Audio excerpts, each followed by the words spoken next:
অনেকের মনে একটা কনফিউশন থাকে যে আমাদের তো বৃহস্পতির দশা চলছে, তো আমরা কেন ধন সম্পত্তি বা অর্থ উপার্জন করতে এতটা কেন পারছি না? কেন যেহেতু বৃহস্পতি আমাদের ধন সম্পদের কারক, তো সেহেতু অনেকে ভাবে যে বৃহস্পতি গ্রহ আমাদের দশা অন্তর্দশা চলা সত্ত্বেও আমরা কেন ধন উপার্জন করতে অতটা পারছি না। ধন সম্পত্তি দেখুন যে কোনো গ্রহ দিতে পারে, সেটা শুধু বৃহস্পতি নয়। বৃহস্পতির পোর্টফোলিওর মধ্যে ধন সম্পত্তিও পড়ে। একটা কথা বলে রাখছি, এই কনফিউশন কখনো থাকবেন না যে বৃহস্পতি সময় চলা মানেই আপনাকে প্রচুর পরিমাত্রায় ধন দৌলত সম্পত্তি টাকা পয়সা প্রচণ্ড মাত্রায় দেবে।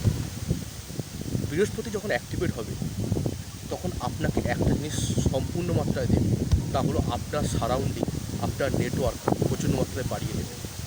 এটা কনফার্ম হতে বাধ্য যে যে অবস্থায় থাকুক না কেন সে তুলনায় তার সার্কেলটা অনেকটা বৃদ্ধি পাবে যখনই বৃহস্পতি গ্রহটা আপনার হরোস্কোপে অ্যাক্টিভেট হবে।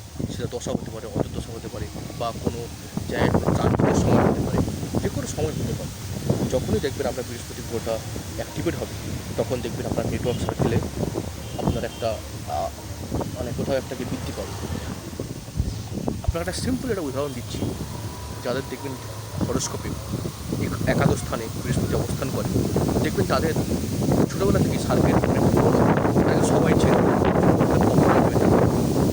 তাই বৃহস্পতি গ্রহকে সবসময় এটা ভেবে ভুল করবেন না যে বৃহস্পতি গ্রহ থাকা মাত্রই বা বৃহস্পতি গ্রহ ভালো আছে বলেই যে আমাদের লাইফে প্রচুর ধন সম্পত্তি হয়ে যাবে বা শুধু অর্থই এনে দেবে, এরকম না। বৃহস্পতি অর্থ দেয়, সেটা অবশ্যই তার একটা পার্ট, বাট বাকি অনেক কিছু দেয়। সবচেয়ে বড় কোনো যদি পোর্টফোলিও কোনো গ্রহের হয় সেটা হলো বৃহস্পতি গ্রহ।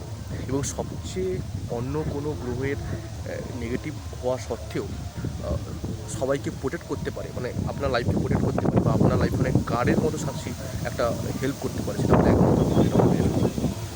তাই এটা একটা ছোট্ট একটা ভিডিও ছিল, কেমন লাগলো আপনারা